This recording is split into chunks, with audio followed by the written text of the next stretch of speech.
Hello, hello. It is Spiritual Slut, Conscious Bachelorette, live, Facebook Live, Sacred Quickie, around when should I have sex? And I am looking for my headset, and I am not finding it. So hopefully this will be, welcome Steve, hopefully this will be a good enough sound. So welcome to Spiritual Slut Live, welcome to Conscious Bachelorette, When Should I Have Sex? And Cynthia, welcome. As we do, I like to start with entering into the sacred. And the way that I like to do that, the most simple way that I like to do that is through breath. And I'm going to invite us to take 3 long, deep breaths. In the nose and out the mouth. In the nose and out the mouth. And 3 in the nose and out the mouth. As we breathe, we slow down, we land in this sacred moment, in this precious now, in this time that will never come again, not this way. And I like to have practices in my life, practices in my day that enter me into the sacred.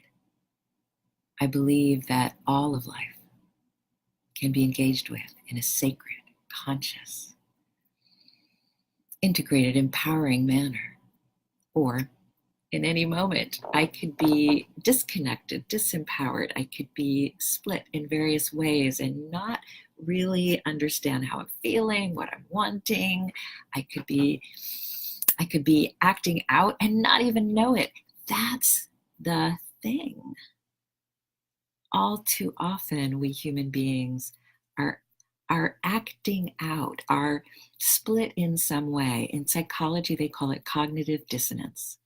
So a part of us has kidnapped us, and I sometimes say kidnapped the microphone, and is now saying shit or doing stuff in a way that later I might say, oh, why did I say that? Why did I do that? What was I thinking? I might feel ashamed of myself, or I might feel a sense of doubt or concern about my choices or how I make them. Has that ever happened to you? And so our topic today is, when should I have sex? Why should I have sex? What's going on? Who inside me of my inner archetypes, of my inner aspects might be driving this? And is all of me in agreement, in alignment? Or is enough of me in agreement or in alignment? So have you ever had that experience where maybe you chose to have sex with somebody and then you later were, why did I choose that person? Why did I just say yes when I really wasn't integrated? When part of me wanted the no? Or is sex like food when you're hungry? I am gluten intolerant. I am cow dairy intolerant. It's not going to send me to the hospital, but if I eat gluten, if I eat dairy, I get pain in my joints. I get cramps in my stomach. I don't feel good. I could get a migraine. I could feel very depleted or tired or almost comatose. It is not good for me to eat certain foods. But hell, if I get hungry enough, I'll just grab something. If I get hungry enough, I'll eat stuff that is bad for me and pay the consequence. Now, that happens less and less often, and I'm going to tell you why in a moment. And it's my sense that some of us treat sex and relationship that way. I am so hungry for sex. I am so hungry for love that I'll grab for what's toxic. And I won't feel good about myself. And I won't feel good about how we related. But I will do it anyway and pay the cost. And I used to live that way about food. So I'm a recovering compulsive overeater. I've actually gone through 12-step for it. It took 5 years of really working hard to come into sobriety, to come around food, to not act out around food, to not just grab something in order to try to take the pain away of living, the pain of being me, the pain of avoiding what happened in my childhood or adolescence that was intolerable, but I just stuffed it down. And then I also realized later, it took me years later, to recognize that I was also a sex and love addict, that I was using you as a fix.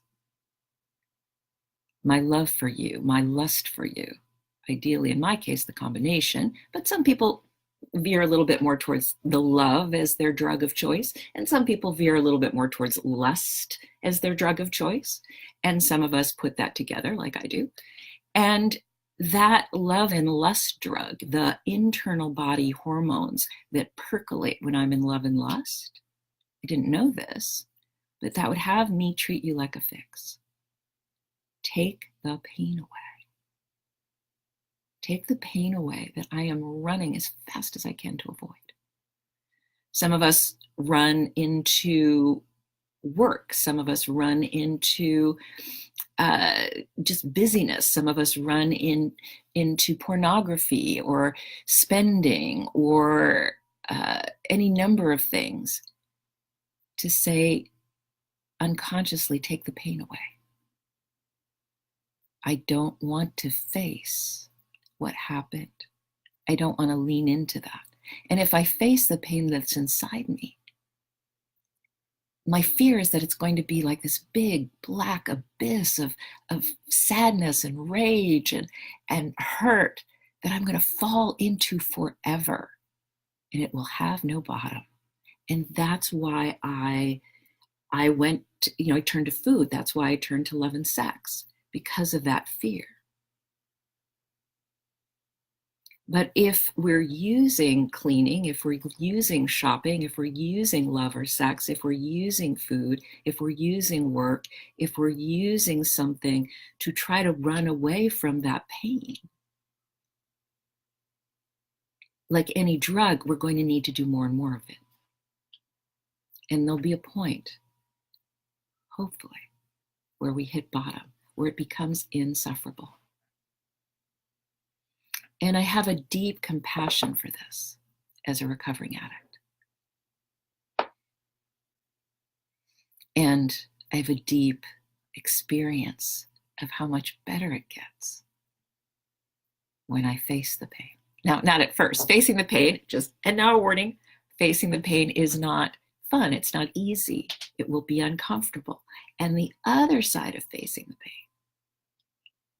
is greater ease, greater joy, greater self-love. The relationship that I spend 24/7 with is with me. And on this side, I have more and more love and peace and clarity with me.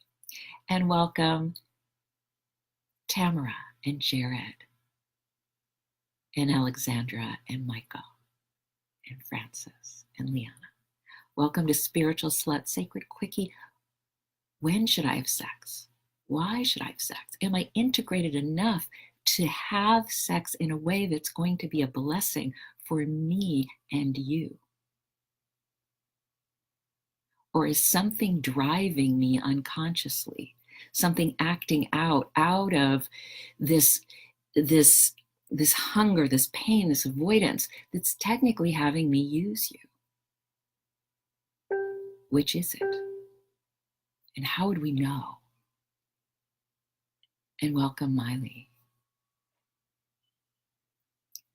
So we're looking at when to have sex, why to have sex. Are we integrated enough to have sex?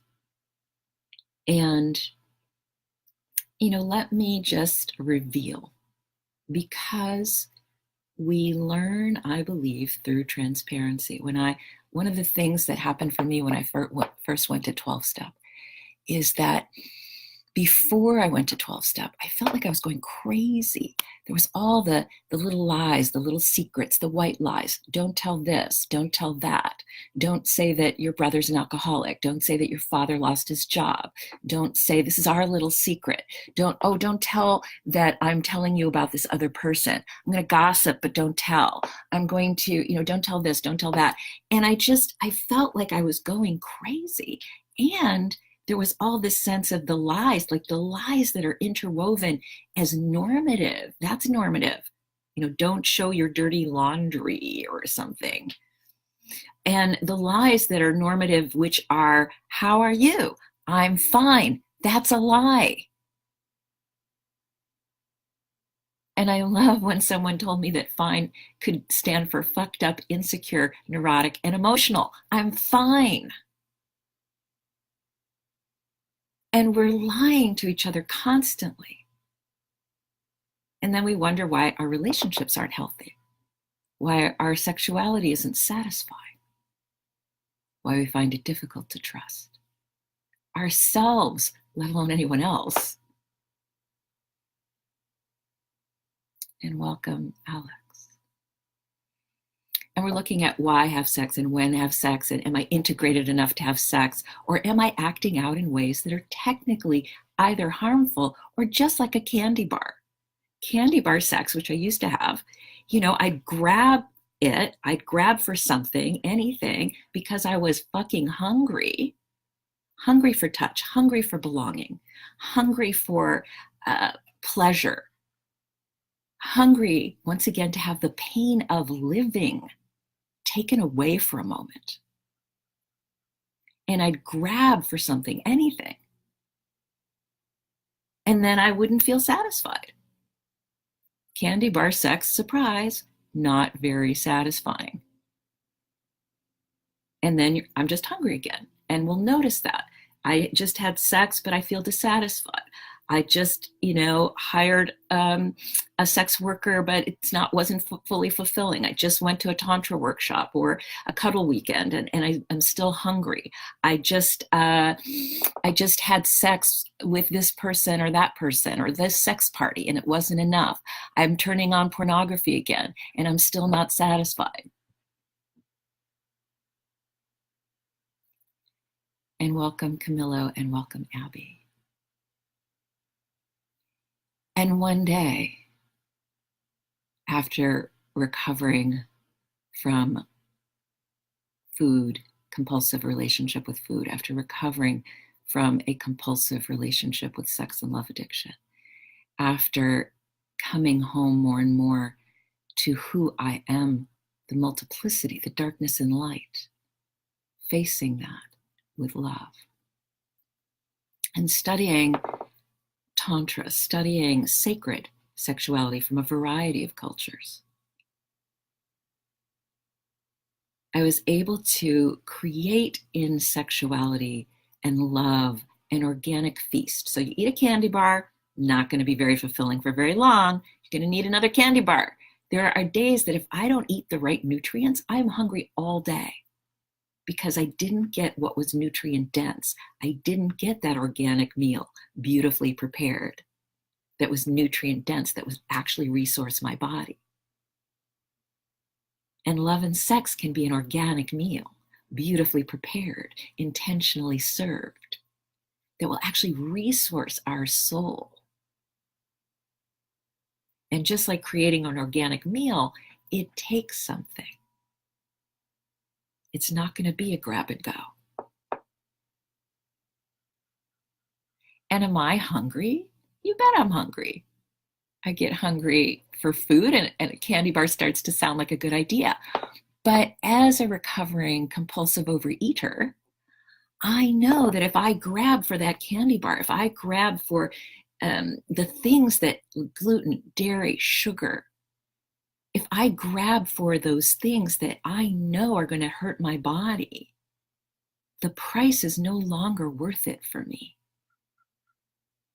And I actually prepare. And we'll talk about how do you prepare for sex? How do you prepare to be ready for a sexual feast instead of needing to grab whatever's there and just take it because you're so fucking hungry?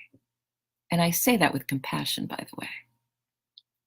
And I, Alexa, as someone who's very passionate and has a deep primal and can be fucking hungry. And I can be fucking hungry for food, and I can be fucking hungry for touch, and I can be fucking hungry for sex. And how do we prepare for a feast and not just grab something that we're going to feel not so good about later? And I want to put on the menu that a feast is possible, because there was a point in my life that I didn't even know you could have a feast, an organic feast, beautifully prepared, heartfully served in love and sex. You could have that. That exists. There's something other than pornographic candy bar sex? Really? There's something other than ripping each other's clothes off, which, is fine every now and then. But as a staple, candy bars will not nourish our body. And as a staple, candy bar sex won't either. And welcome, Lauren, and welcome, Kelly. So first I want to put on the menu that there's something more fulfilling, more nourishing, heart, body, mind, spirit, that's available in love and sex for all genders. This is not gender specific. This is all genders and people who dance with gender. It's available for all of us. And welcome, Kelly and John. And we're talking about, when should I have sex? Why should I have sex? Am I integrated enough to have good sex?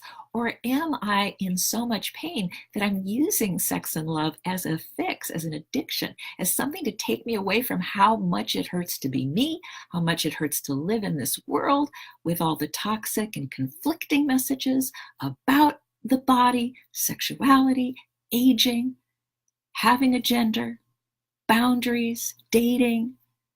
There's so much negative and conflicting messages in culture that even if I had a relatively healthy family, I'm still being bombarded with bullshit. In media, in music, there's a very popular song right now that's all about, like, I can't, I'll do anything to be with you, and I can't live without you. And it's like the anthem for codependency. And it's in the top 40. Still, this is not the 1950s. In the 1950s, yeah, maybe. And there's like a top 40, pop anthem about let me be codependent for you. So those negative and conflicting messages are still toxically interwoven in our culture, and they hurt. So it's normal to be in pain and to think, how can I take the pain away? And it's normal because it's one of our negative and conflicting messages to say, take the pill. Take the pill, take the shot, take the, turn to something quick. Our media, everything quick. Some of you are not going to stay on this video because it's taking so long. Because we want it quick. Get in, get out, get over it. And what we're looking at in really nutrient-dense living is slowing down. And when we slow down, everything we've been running away from is going to be there. And the good news is, as a recovering addict, that when we face it, when we bring love to it, when we bring consciousness to it, it gets better. We can come to peace and wholeness with ourselves. If I'm using you, which I've done, as a fix to take me away from me for a little while, my relationships get very dramatic very quickly. They get to be a mess. Lots of yelling, insecurity, lots of stuff going on that, if there was a camera in my reality TV show of my life for certain years, it would have been a top-rated show because it would have been such high drama. And it would have been ugly. But that's one of the things we do, is we watch other people's drama to try to take ourselves away from our own pain. It's another thing we do. And welcome, Eli. So let's look, shall we look at when should I have sex? And welcome, Michael. So one of the things that I started to realize, and try this on. So when I'm speaking, I invite you to try on, is this also me? When Francesca talks, am I like this? Do I have something in me that resonates with that? And hey, if when I'm talking, there's nothing about what I'm saying that resonates for you, get off the frickin' Facebook Live. Don't waste your time. And if something I'm saying is like water in the desert, somebody's speaking the truth. And that's what happened in 12-step. I was finally in rooms where people were speaking the truth. At last, someone's speaking the truth. People were speaking about their pain. The pain, their addictions, how they were running away from their pain, how much it was hurting, how much their life was falling apart, and how much they were hiding. And I thought, finally, the goddamn truth. And I needed that truth more than I needed food. And for some of you, this is like that right now. So as I began to slow down, as I began to face the pain and my fear of the pain and my fear of the memories, as I began to slow down and face what was inside, what I'm also facing when I do that is my shame. As children, we're trapped.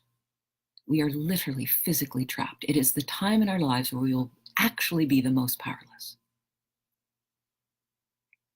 And people will be yelling at us, shaming us, denigrating us, touching us, controlling us. Go to sleep now. Wake up now. Eat this. Do that. Stop crying or I'll give you something to cry about. As long as you're under my roof, you're going to do things my way.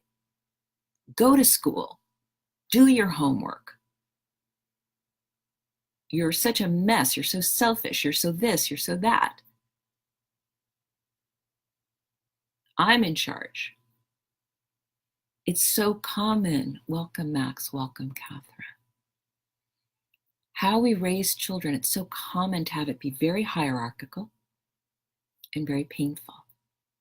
And when parents are constraining, enculturating, disciplining, spare the rod and spoil the child, this thought that somehow we need to beat goodness into children. What?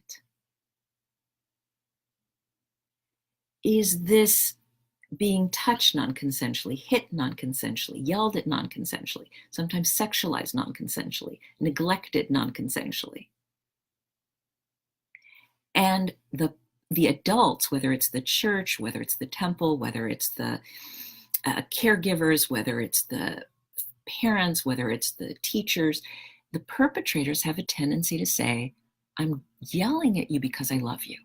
I'm criticizing you because I love you.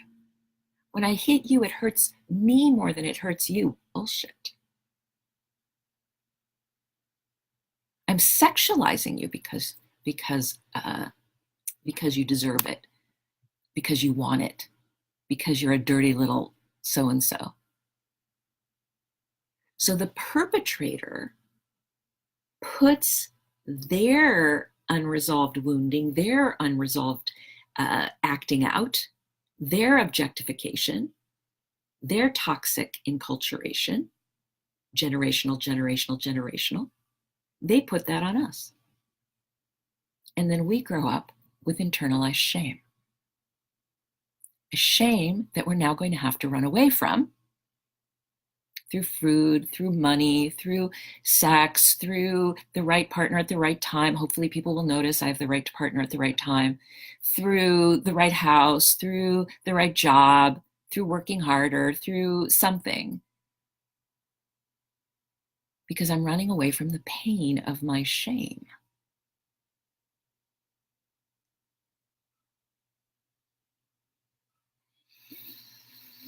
And welcome, Carrie. And so when we slow down and we start to say, who's inside? And how can I actually be fully in my body? Because if I want to have an organic feast of love and sex, I actually need to be in my body. I need to be in my life. I need to be, I can enjoy fast, rough sex now and then, but it's much more of a candy bar. And I can tell you from personal experience that when I set aside a couple of hours and light the candles and put on the music and take the time to caress, slowly and awaken every inch of my lover and myself, when I slow down and look into their eyes as if this was the last time I would see them alive. And I touch them from there. And I receive their touch from there. And we breathe together. And we're fully in presence together. About 45 minutes in, my sinuses will clear. The room gets brighter. And after about 2 hours, and this is not 2 hours of penetrative sex, this is 2 hours of caressing, breathing, seeing the beauty in another soul, dancing tenderly with the various flavors of energy that might be a little rougher, might be a little in stillness for a moment, or in flow, or something else. When that is happening after 2 hours, when the orgasm happens, and then we nap in each other's arms, there's a place of bliss, a position that I will rest in my lover's arms, that I never could get to any other way. And when that time between the worlds, the time outside of time, it can feel like days or hours. It can go by, even though it was 2 hours, like 10 minutes. The flow is completely different because it is sacred space. I feel full. I feel full and tingled in every cell of my body for days. For days.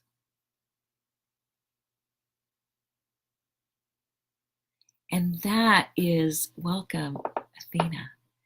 That is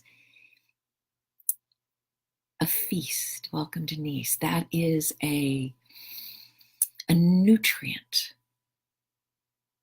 Heart, body, mind, spirit, and eros. That kind of organic feast of love and sex is founded upon trust and respect. If I don't trust and respect me, I'm not going to be fully present with you.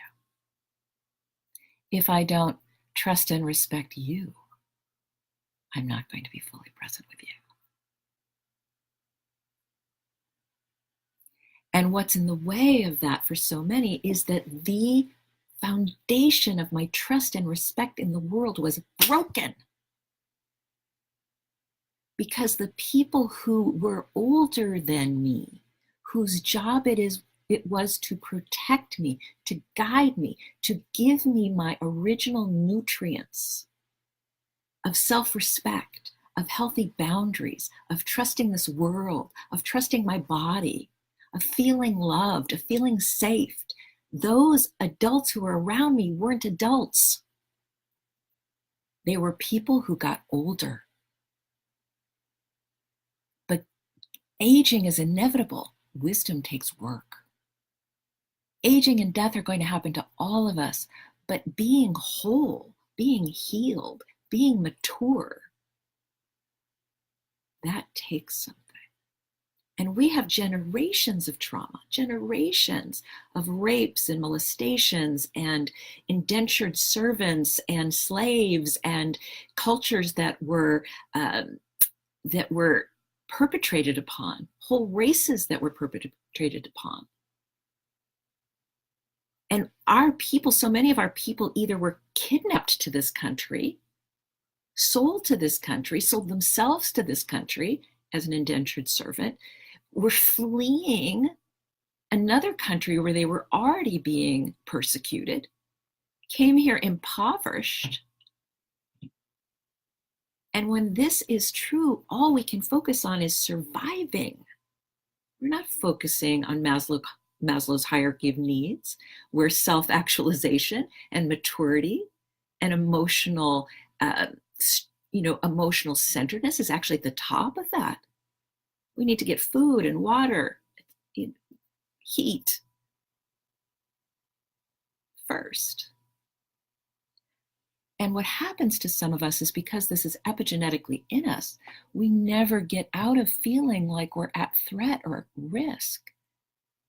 And we're living with our shoulders up, and we're living like, when is the next terrible thing going to happen? And then, of course, I'm going to turn to something to take the pain away.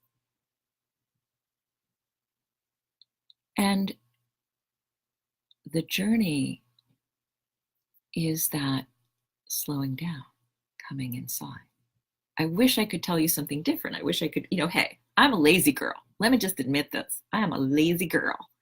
If having candy bar sex would actually be satisfying, I'd be having it a lot. But it's not. If being an addict actually worked, I'd still be an addict. But it destroys my life. If hiding, if lying, if withholding, if manipulating, if coercing, if pretending, if faking actually gave me the life I wanted, I'd still do that too. But it doesn't. And I can't feel your love if I don't show up within it. So when should I have sex? Now, I want to talk about the different aspects inside and try this on, okay? So we've got a primal, the part of us that is the reptilian brain, that is fight, flight, freeze, fuck, that's very reactive. Some of us live our whole lives from our reptilian brain. And it will not get us to a rich, fulfilled life. Now, do I have it? I do. Do I have times where I want to just yell at someone? Or a part of me would want to hit someone non-consensually? Is there a part of me that wants what I fucking want and I don't care what you want? Yes, there is that part.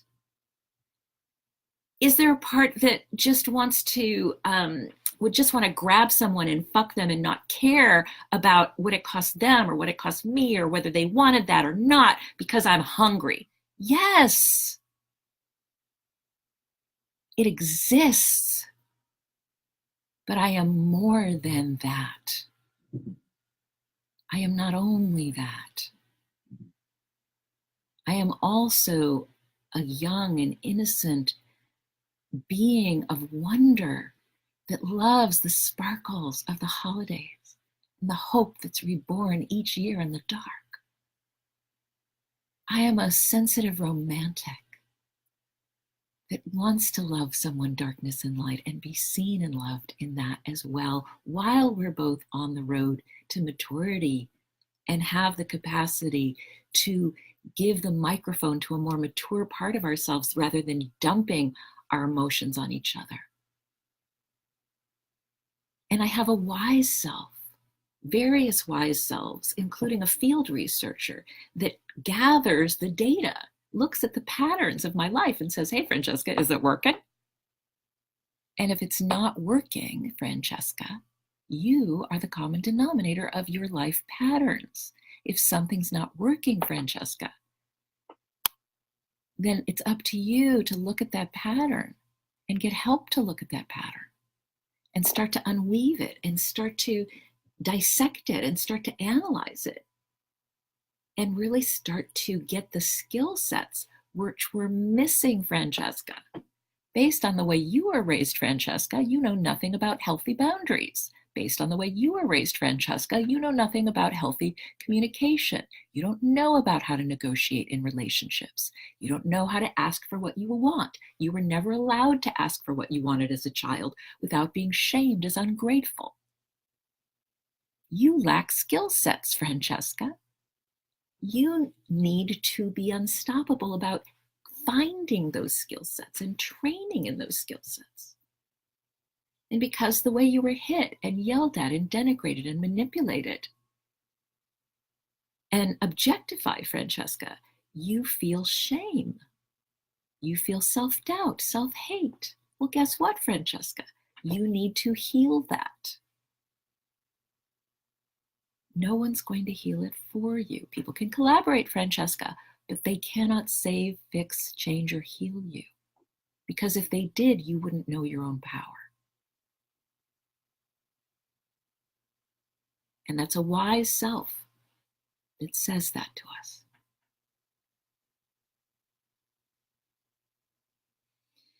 And I have a compassionate self that holds so tenderly the pain and suffering of others. Can have a tendency to overgive if that compassionate self is not balanced by a part of me that also says, and I get to have healthy boundaries. A part of me that has discovered, uncovered, written the program for healthy boundaries. And healthy boundaries are for me, not against you. A healthy boundary supports me in maintaining a healthy and loving relationship with me, without which I would have nothing to give you. And so when I'm dating and getting to know you or someone, all of myself and more of myself, and I keep looking to find more of myself and listening for sensations in my body or thoughts in my head. Who's that? Dreams, our inner aspects show up in dreams. They show up in everything in a dream is me. They show up in what I say I'm not. I'm not like you. Uh-oh, I am, because on the level of spirit or consciousness, I'm everything. I wish I were so creative and amazing like you. Well, I have that in me. I just haven't found it or nurtured it yet, because on the level of spirit or consciousness, we're everything. So as I start to date you, I'm looking for where I'm attracted and go, oh, that's something that I want to develop in me. I look at where I'm irritated. Oh, that's something that I don't want to face in me. And then from a place of compassion for both, I look to see, is there a request to make or a boundary to express? Not against you, but for me. I'm still working, by the way, at not overgiving. My tendency is to actually overgive and then resent. And resentment is one of the things, I'm creating a document for you, by the way, called What the Powerless Do to Pretend We Have Power.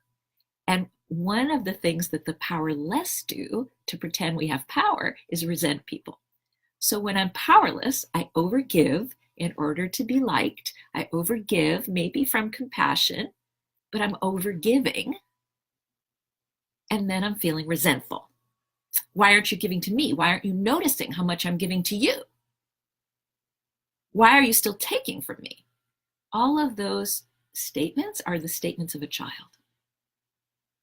And I realized at one point in my life that I wasn't sure I'd ever seen a mature-centered adult. I'd seen lots of people getting older, because that's inevitable.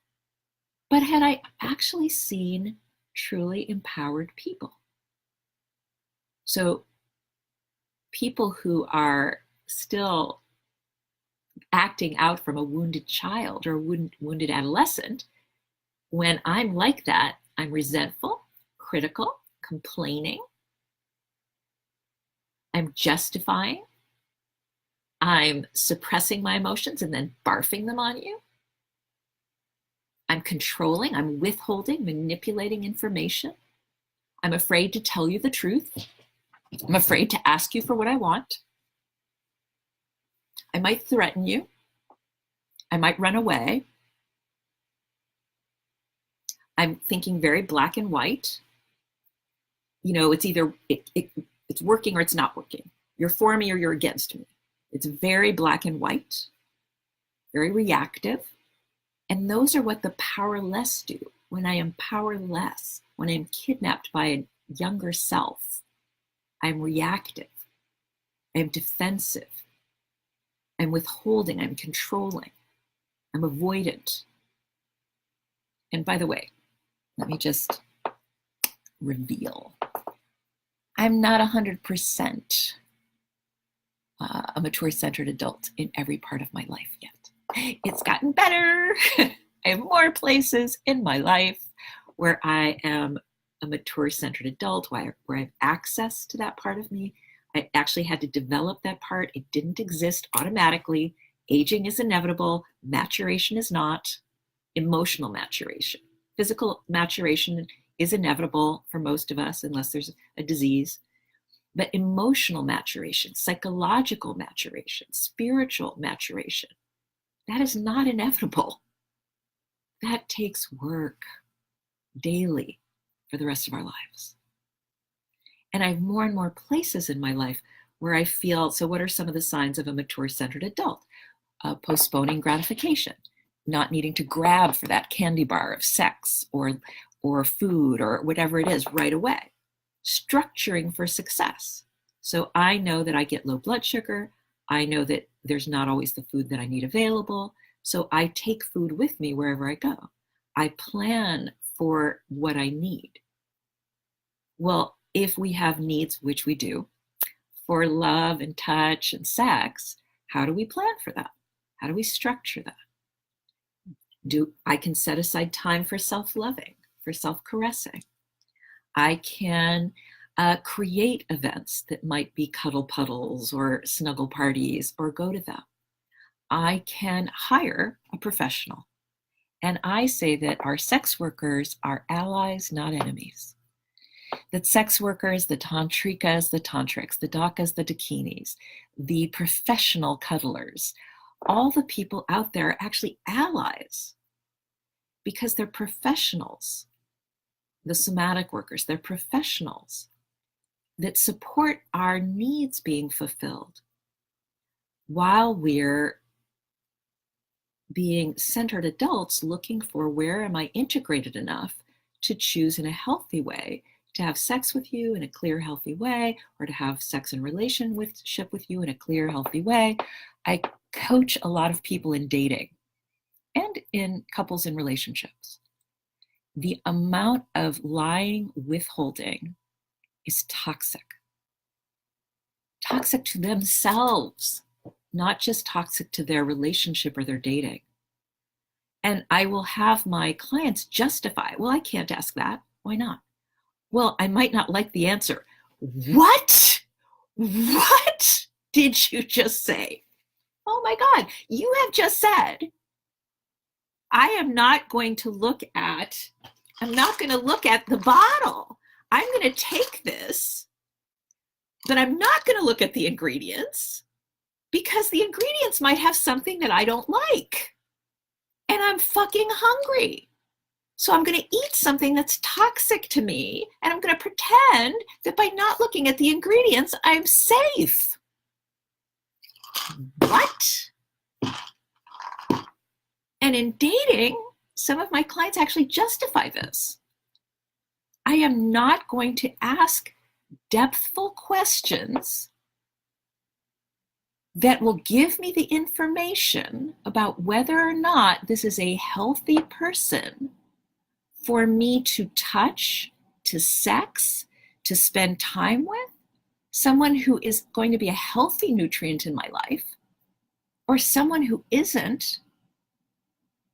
I'm going to not read the ingredients because I'm so fucking hungry. And then I wonder why my relationships don't work.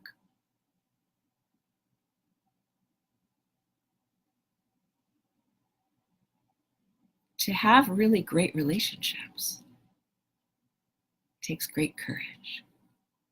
And I love that the etymological root of the word courage is from the French. Cœur is heart. And courage is not an absence of fear. I'm terrified of being rejected. It hurts not being chosen. It hurts when I'm not a match for someone. But I have a heart that's stronger than my fear. That's what courage is.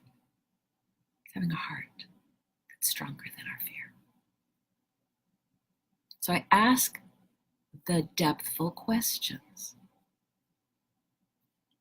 What are you looking for? What's important to you? If this was the last time I was going to see you, how would you want me to remember you? What do you want to leave in this world as a legacy? What's an example of the best sex you've ever had? The worst?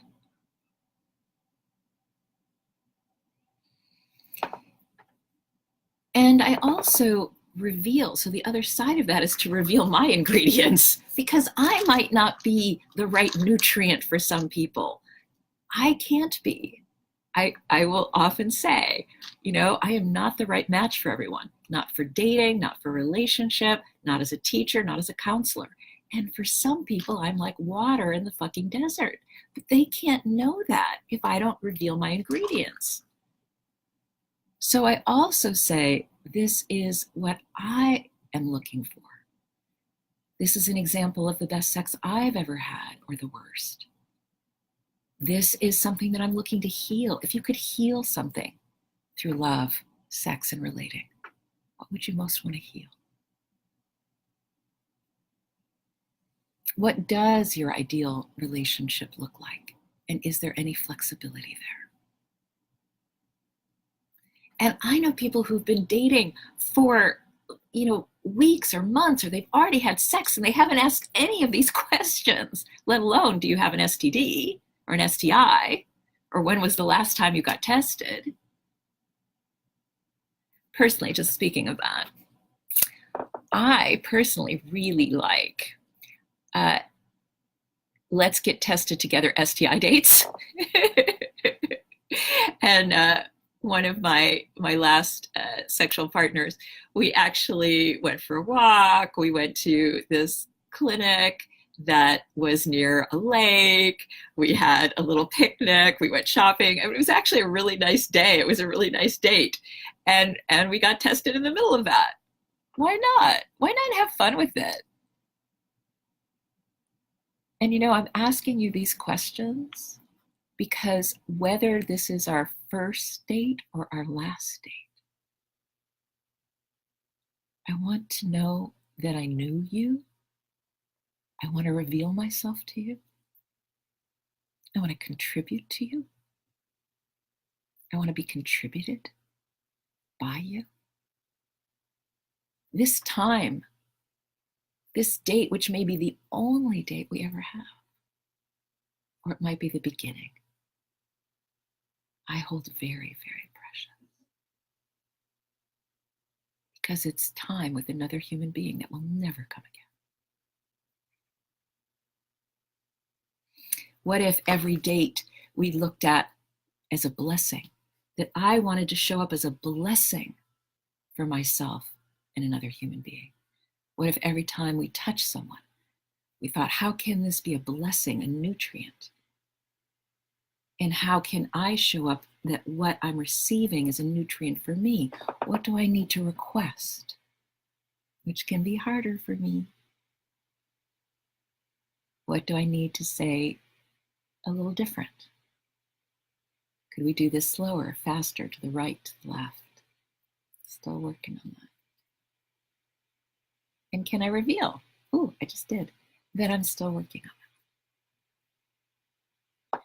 So we're looking inside and we're looking at, can I be integrated? And one of the things that I discovered when I was taking Tantra and working with Body Electric and going to sex positive days and being part of sex positive communities where we were really exploring a lot of this, is I started to ask myself,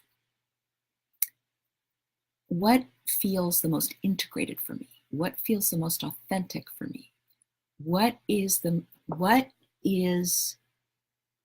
helps me stay connected with me? So rather than trying to do something to fit in or be popular or be liked or to get some or to get something, what if this day or this class or this workshop or this puja, what if this one, I actually made a commitment to stay connected to me?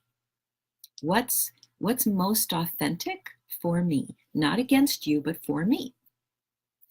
And I remember being in a sensual community where we were doing exercises with our eyes closed. This community was very, wanted us to be outside of gender, wanted us to be outside of the beauty myth. And so we would do a percentage of our exercises with our eyes closed so that we weren't just going, oh, who's the pretty person and who's the popular person and who, if I'm with that person, will say something that I'm cool in some way. And so we were doing exercises of find a person and, touch their hands or touch their face consensually, see if they're willing to, if they're pulling back or moving into what you're doing, and then find another person. And we did that for a while. And then the instructor said, step aside so you're not touching anyone and take off something. So really check inside what is most authentic for you to take off, and take off as much or as little as is right for you. So I'm standing by myself and I'm thinking, what feels right to me? What feels right to me? What is really right for me? And gathered my courage and I took off my jewelry. Let's see if I can do it. Sometimes this is more difficult than we think. Okay, let's see if we can get there. So I took off my jewelry. And then the instructor said, open your eyes. And I looked around the room and, out of like 40 people, I was the only person still clothed. And there was maybe 2 or 3 people that still had some amount of underwear on. And in that moment, I started to cry. And I thought, I never belong. When I'm with the conservative, I'm too wild for them. But when I'm with the wild, I'm too conservative for them. I never belong.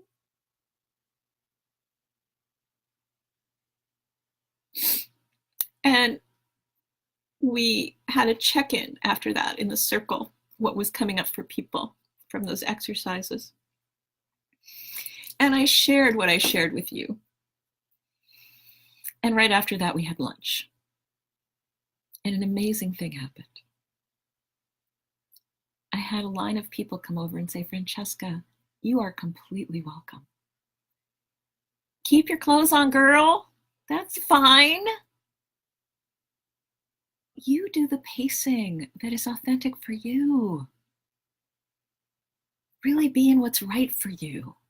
And if your pacing is slower, that's fine. We want you to be present in you. We want you to know that your authentic self is here and welcome. And I was actually part of the leadership body of that community. So we ended up creating for all of our events a spectrum of the room. So one part of the room was for what we called the snow bunnies. So the snow bunnies were people like me. They were usually in a sensual community or a sex party community, that could be like 100 people. There end up being 3 of us. There's a few of us, maybe 5, that are the snow bunnies. We want to go really slowly. We're going to take off our clothes slowly. We're going to go into, erotic touch slowly. Doesn't mean we're not fully passionate. It just means that parts of us are very tender and we're in touch with those parts. And then the middle of the room was for people that feel like they're ready to do more, take off a little bit more clothing, be a little bit more sensually engaged, not sexually, but sensually. And then the other side of the room was for the fire bunnies, the ones that, and I have friends that they'll say at these events, they'll say, I want everybody to do me. I want everybody's hand up my my wahoo.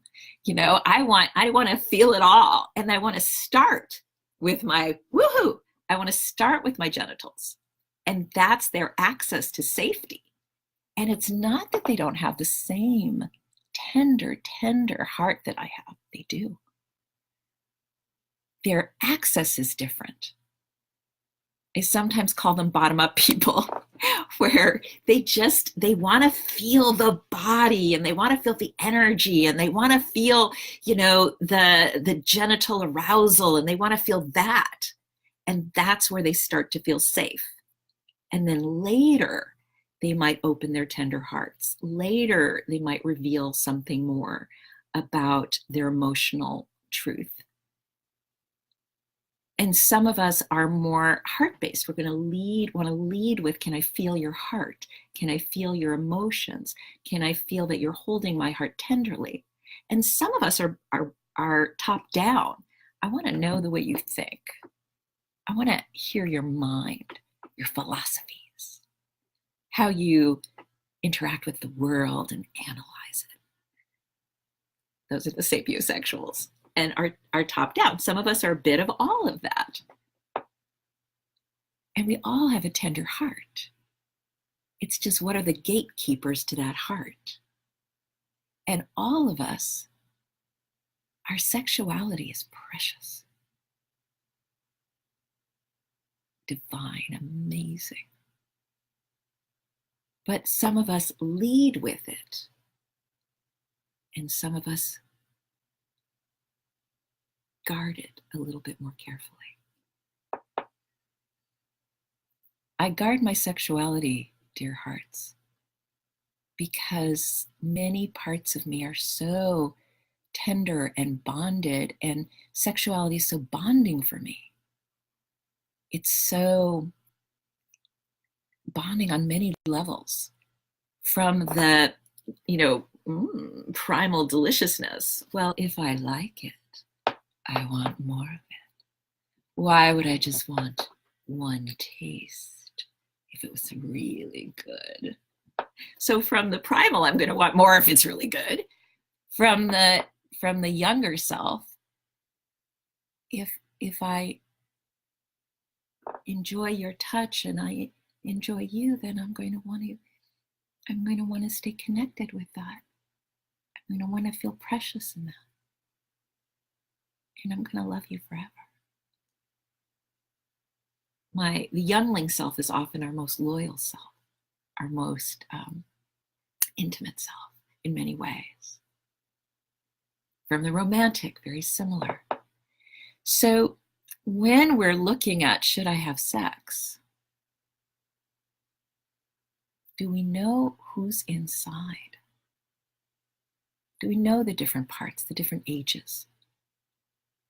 What they're seeking, what they're afraid of, what they're running away from? Do we have the capacity to listen, reveal, make integrated choices? To the extent that we can, more grace in our relationships, more beauty, the way that we enter in, the way we relate, and the way that we transition or complete if necessary. Shout out to Michael. I don't know if he's still on, but he was on. And my sense with Michael, and it wasn't just me, is that Michael and I were able to have very revealed conversations about who we are on the inside, what we want. One night we had a 5-hour ritual discovering our inner aspects, our inner archetypes, and having them relate. And another night we did a 4-hour ritual of discovering our inner archetypes and inner aspects and having them relate. We had very, very revealed conversations about who we are, what we want. We actually enacted these things together. We explored and held each other in a very, very tender way. 2 months of talking before we even met. And in 2 weeks of being in the same bed, we also chose not to have penetrative sex because we knew that it would be really bonding. And before the choice had been made between Loretta and I that it wasn't respectful to either one of us or Loretta to do that when the choice hadn't been made. And then when he chose Loretta, we've been in contact. We've been talking and communicating about different feelings and what's coming up. And I've been in communication now with Loretta, which I'll be sharing more in another Facebook Live. So there's something called conscious relating, conscious sexuality. And what that means is having the capacity to look inside, find out who's inside, have an integrating adult that can love ourselves and advocate the complexity that's inside. Having the courage to reveal in a graceful way, not a dumping way, but in a graceful way. Having the courage to ask very tender and depthful questions, also in a graceful way. Our time is short together on this planet. The days when you have a child can seem endless, but the years go by faster and faster. And every moment that I have with you is a precious gift. And I want to know you. And I want to contribute to you. And I want to be known by you and contributed to by you. I'm going to complete today by saying, may we walk the sacred ways. Walk in them, live in them, love in them. Ever more fully embodied in spirit, from the soul and souls of our feet to the crown in the top of our head. May we live life as a blessing for ourselves and for one another. And may we receive others as the blessing that they are. Spiritual Slut, Conscious Bachelorette, Francesca Gentile, out.